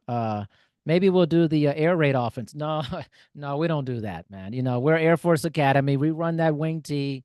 I mean, this is, Yeah, we're this is not what we changing this. do. This This is is what who we we are. do. This is what we're synonymous with. This is not what we don't run pro style offenses. We don't do that. Yeah, We do the whole stupid thing where all the players stand up and look at the stupid big card on college football and see a picture of Taylor Swift and Travis Kelsey and Patrick Mahomes and go, "Oh, that's the play." Okay, and then they all turn back around and run the play instead of getting the headset and have it go through the ear. They're like, "No, no, we don't do that. We don't yeah, do that. We're doing the Wildcat today. Actually, we're keep this real old school." It's like, okay, I like some old school things. Like, yeah. listen, I love Motown. I mean, that's some of the greatest music ever produced on the Absolutely. planet. Some things do Try to still improve stand up. Motown and you will fail You every will time, fail. my friend. All right. There are examples. This is not one of those examples, in my opinion. No, it's not, because it's so much bigger than a genre of music, Yeah. and to that example, Motown was a progression of music that came before it. Music that came after it was a progression of Motown. Whether or not you think it was a good progression is up in the air. Way up in the air. But I don't like false nostalgia either. Yeah. So there are things that I think are, at least they speak to me. Motown is one of them. Yeah. I think the sounds that came out of Motown are some of the best sounds ever put on record. Completely. And I go back and listen to Motown for inspiration for my own productions. It's like, oh, I really want my snare to sound like that, or what have you. But I know I'm not working in that environment Yeah. anymore. So whatever I do, my records are going to have a more modern feel than Motown. It's inescapable. And whatever I do, I'm not improving on anything by Diana Ross and the No. Supremes or Stevie Wonder or Marvin Gaye. I'm not improving on these records, you know.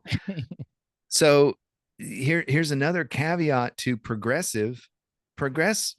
doesn't necessarily mean we made it better. True. It doesn't mean improvement. You can define it that way, but just because we've moved forward doesn't mean we made things better. That is so true. That's a different take too, man. Because sometimes I think being progressive means we're going to optimize something. We're going to optimize it to its full strength. But there's a point I truly believe that you can over optimize and then it becomes completely detrimental. So Mhm. for instance, I think like the input of typing, typing with all your fingers very quick if you know how to type, blah blah blah. I surmise that phones have actually made typing worse for people, and the input is much slower. Even though we've optimized the device, we've actually, to our detriment, destroyed typing for people, and Hmm. and they're just all thumbs, and Yeah. it's just terrible, you know. So You like, should see me typing on my keyboard. I'm all I don't like want to see this. it, man. I'm just thumbs now. I don't know how to I'm a use this. wizard, man. You see me? I mean, these fingers can do some things, baby. Okay, that. Oh. Yeah, take it for what it is. Hmm. I'm sorry, it's not that type of show, but it could be. Yeah. It's kind of fun. I was an English major. I've written countless papers, and I'm a fine typist as far as Yeah. that goes. But I am not a whiz. I am not going to win any speed records. What was the old typing program? It was Oh somebody's name, yeah. African American What lady. was what is it? Oh man, Anyway, man. I failed that course. I did. I did. I mean, I'm the most mediocre typist out there. I And if somebody's looking over my shoulder, all of a sudden I become the worst typist on the No. planet. Oh yeah. If somebody's looking over my shoulder while I type, I can't type. I freeze up. Wow. I don't know what it is. Well, there's I something just make there. all kinds of weird blunders or what. I don't know. It's, Yeah, it's yeah. strange. There's some performance anxiety there, There Simon. is. I guess so. I guess so. I'm an impetent typist when Very somebody's impotent looking over my typist. What are my these guys talking fingers about? are just like flopping around. There's no rigidity to them whatsoever. This flow is all It's gone. like it's like trying to type with like Jello jigglers. It's just So it's weird, man. not How you can happening. play guitar and all this and stuff in front of a bunch of people. You can do all this music, but no typing in I front can't of type. someone. No, don't cast me in a show where I have to type. Simon, loose hands. Oh, one of the funniest things to do is go back and watch action movies where an action star was supposed to have been typing on a Yeah, computer. so bad. Just you can tell they've never used a computer before. You can just tell. They just have no idea what it does. No idea what it Oh does. man. They're in the 80s and 90s and So bad. they're supposed to be it's like watching somebody who doesn't play guitar in a movie Yeah, yeah. and they're pretending they can. It's like, yeah, it's not working, man. You should have taken some lessons. No one does it like that. Yeah. That's so bad. I love that. That's one of my favorites because I'll see them like moving their hands up and down the Yeah. neck of the guitar, but they're not making any chord shapes or anything. And they're just like, I They're mean, just shafting it up and down. yeah, it's just, I wish it were that easy to Yeah, play I wish it guitar. was too, man. It just isn't, though. They're like, oh, I'm It good. requires things. It requires things. Yeah. That's great. It requires things, guys. Oh man, I think that's also actually that's a really pretty good point to make about why people are leaving church. It Yeah. requires things, but Yeah. people aren't getting anything in return. They're not feeling like they're getting a fair exchange. Yeah. That's interesting, actually. Yeah. I, It's you like know, it's like going through the motions. yeah. It's like I'm here.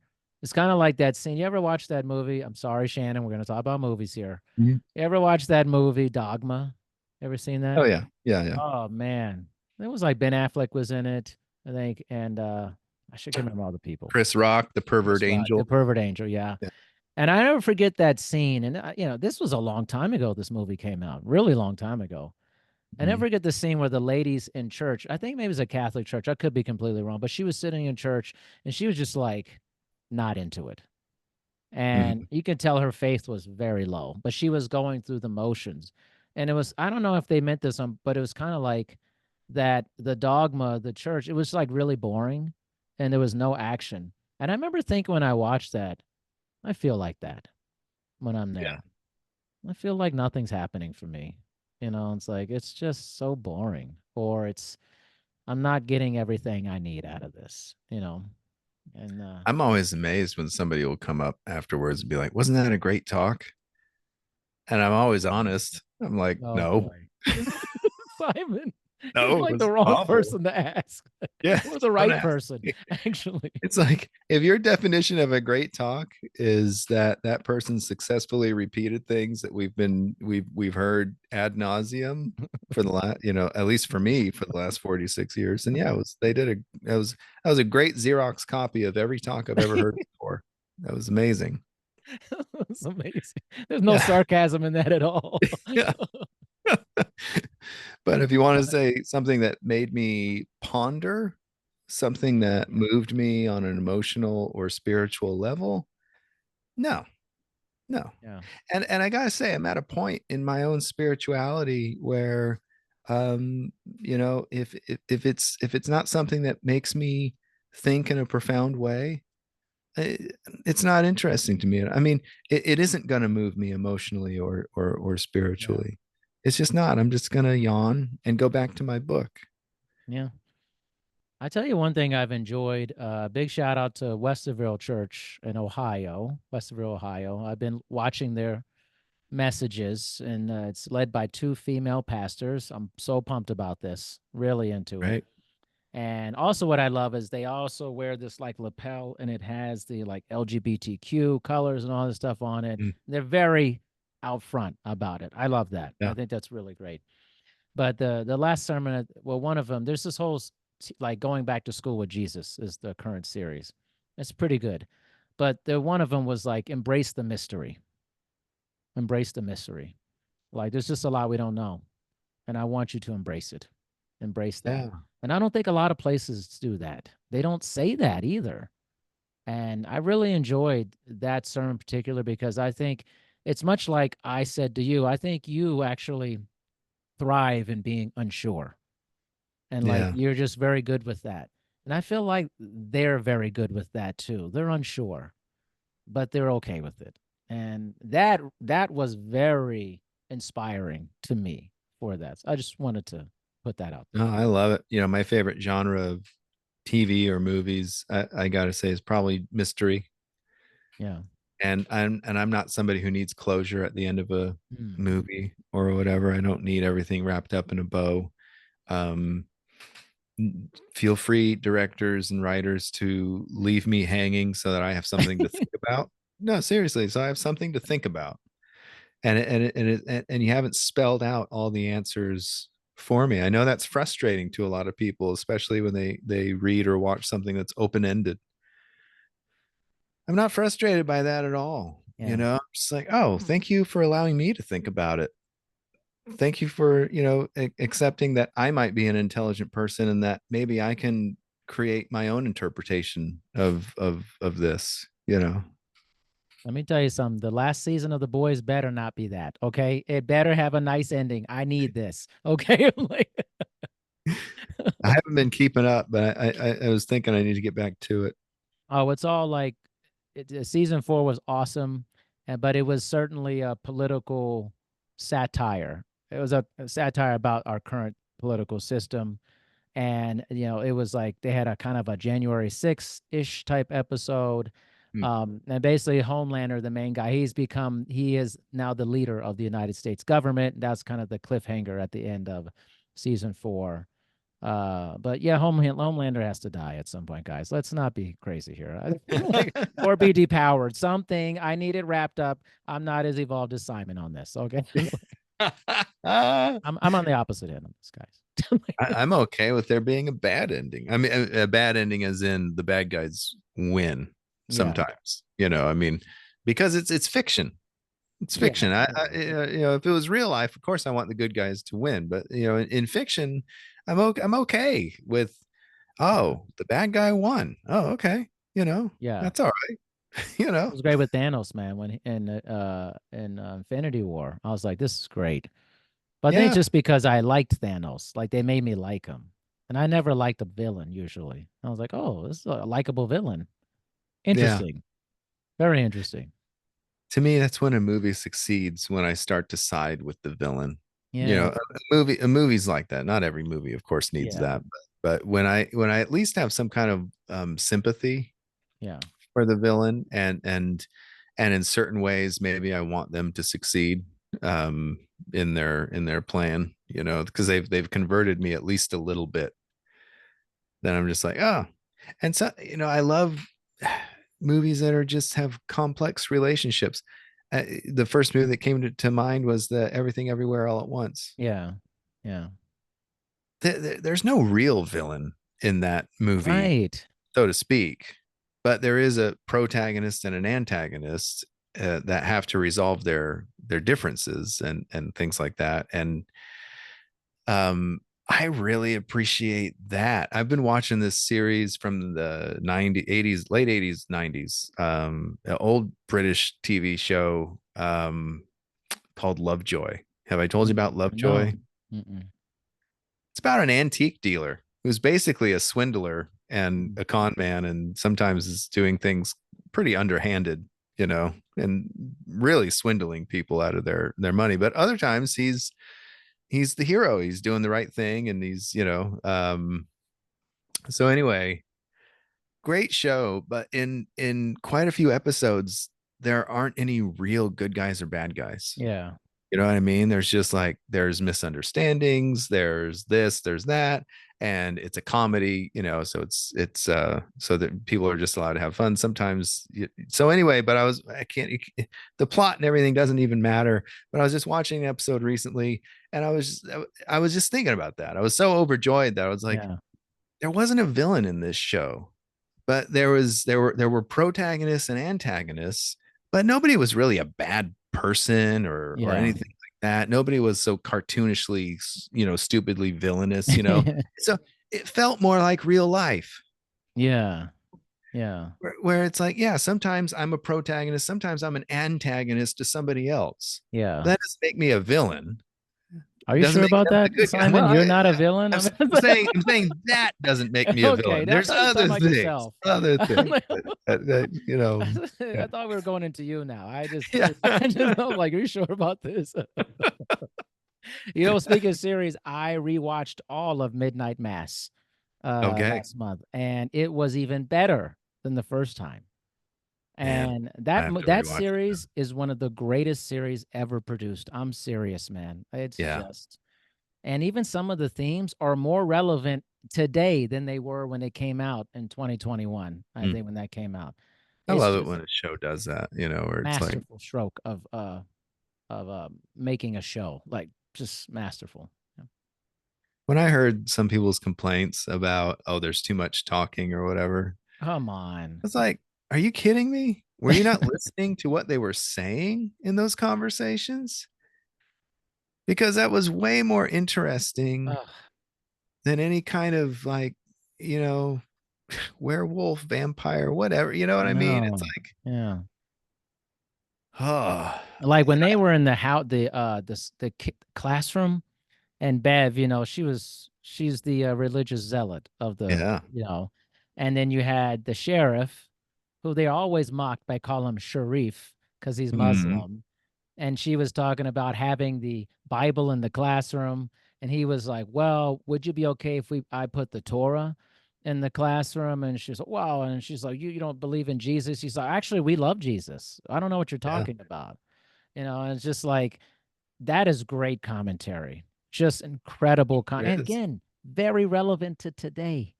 It's like incredible.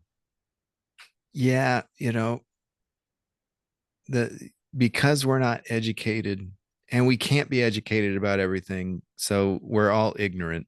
But because we're ignorant, we make all these assumptions about other people's That's right. beliefs. And you know, I've been told I'm not a Christian by so many people. And I Yeah. was like, well, I mean, you know, if you're only going by your extremely rigid definition, I guess not. I guess Yeah. I'm not a Christian. And by that rigid definition, I would never want to be a Christian. Yeah. Yeah. Uh, so so I guess we all agree. Yeah, I guess we all agree, you know? Exactly. And But she had been so isolated on that island, she didn't hear any other ideas. exactly. And Oh, that's what I thought was so great about that show too, was the island was a representation of isolation of ideas.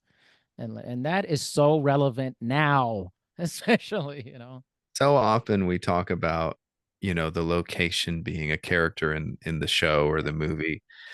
Rarely does it really play out, honestly. People will say, "Oh yeah, New York was one of the characters in our movie." It's like, you could have filmed that in Toronto. I wouldn't have known. You It's know a what I mean? It's like it's really not. soundstage somewhere, you know. Yeah, exactly. But in that series, the island really is so pivotal that they're on an island, but once again though, nobody talks about it. Isn't that one of the best things about it, that nobody says, "Oh, well, you've been living on an island your whole life." Nobody has to say that. You know what I mean? It's just like, no, the the the show is intelligent enough to just allow somebody who thinks and ponders deeply to catch on to these things without being overtly told. Yeah, I think just beautiful. And I also thought I never talked to you about this in our last couple of minutes here, and I don't think we ever talked about this. And I thought I got to talk to Simon about this. Obviously, it's a different way of doing a vampire show or movie, whatever you know has been out there forever. But in the show, they make it seem also like that this is a fallen angel of God, this angel. And when he recites the Lord's Prayer in the cave, the angel seems to understand what he's talking about. Mm, He does what that thing dogs do, yeah, you Cox's. know, cocks Yeah. his head and seems to understand, and then gives Monsignor Pruitt, the gift of youth and the whole thing. And I thought, was it a vampire or was it an angel? Or was it both? What did you think? Yeah. That's a tricky one. And I think you could tie that into a lot of um uh Jewish and Christian mysticism. You go back to Genesis and you read about, the sons of God who came down and had children with women because they saw they were beautiful and things like that. Oftentimes they're described as like giants, and there was Yeah. an age of giants and heroes, but really kind of literally they might have been fallen angels, Yeah. and there's a lot of different opinions about that. So I think that's an interesting way to take that, is what I'm saying, is that I think Mhm. there's this ancient entity that's been hidden away in this cave, and maybe it is. I mean, if you do believe that, we are God's creation, God created that, whatever it is. Yeah. So is it an angel that fell? Yeah, could be. It could be. That's what I kind of like I never thought about. I was like, oh, it's a vampire story. Like, oh no, wait a minute. I hadn't tied it together. That Yeah. maybe it actually isn't, but it's covered as a vampire story. It's Yeah. cloaked in that. And I thought, wow, that's genius, man. What a hell of a way to combine all those things, you know. And if it is, a straight up vampire story, then maybe it's redefining what a vampire actually is. Right. That's freaky. Exactly. So I don't know, I was just curious what you thought about that because I don't think I had I, talked to you about it. yeah, I don't think I had taken that angle of thinking of it as a fallen angel. The angle I took, I think, the first time I watched the series, well, the only time I've watched it so far, is bending things to fit your belief. Yes. Yes. So coming upon something that is so obviously not an angel and then calling it an angel because you think it's blessed you in some way. Right. And so Yeah. but I think what you were just saying is just as valid, if not more so than Yeah. that. I think there's a deeper meaning, or something deeper to ponder in what you were just expressing. Yeah. And I think Mike Flanagan, the director, creator, I think that maybe that's what he wanted was like, I'm just not going to tell you that this is a vampire or that this is an angel. And just think about it. They don't Maybe use the word ever, do they? they never use it. They never say vampire And ever. I think that's wonderful. Yeah. That I like. They say angel a few times, but never vampire. But you see the whole blood, drinking the blood and the whole thing. And I also like really love that the whole turning, the person turning into a vampire was a very slow process in the show. They had it during Mhm. communion. They had the angel's blood during communion. And slowly they dripped the turn. It was a drip turn. But it made it think like Yeah. these miracles were happening to people. I thought that was fascinating. And if you stop partaking, you could slowly Yeah. turn back. Yeah. The girl at the end says she can't I feel her can't feel my legs legs. anymore. Yeah. Yeah. I mean, I thought that was also It's brilliant because different. Yeah. that tells you there's a way out. Yeah. There's a way out of fanaticism. Mm. You know, you get pulled in, but you can pull yourself out. Was so And you good. might be sacrificing something like she Yeah. did, Right.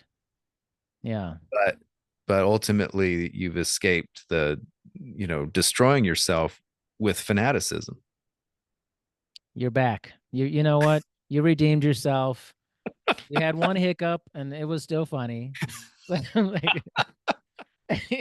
the, the gym sayer is back. Like, Simon, amazing man. This is always a highlight of every month, every week, couple weeks. It's just awesome, man. Yeah. Seriously. Me too. Me too. I Yeah. needed this, man. I For needed someone this who doesn't big like time. therapy or is not, you have too much ego, you're basically participating in that with me on some level. So I just so mean, this is the kind of therapy I like. If my therapist was as intelligent as you are, then I would go. I would go. another But Jim from another episode. You got to hear Simon talk about therapy. It's one of the funniest things we've ever heard, man. It just has way too much ego. It's so good. It's actually so good. I'd forgotten all about it. Oh, I didn't. Now that you're reminding me, I'm like, oh yeah, I Like did say all deadpan. that. I Like did say all deadpan. I told you I was going to see a therapist. You're like, oh, I can't do that. I just have too much ego. that. It's just like, All true. All true. I wasn't lying. no, Was so, not lying. It's, oh, thank you so much, my friend. I appreciate you tremendously, man. all right. Love you, brother. Love you too, man. Later.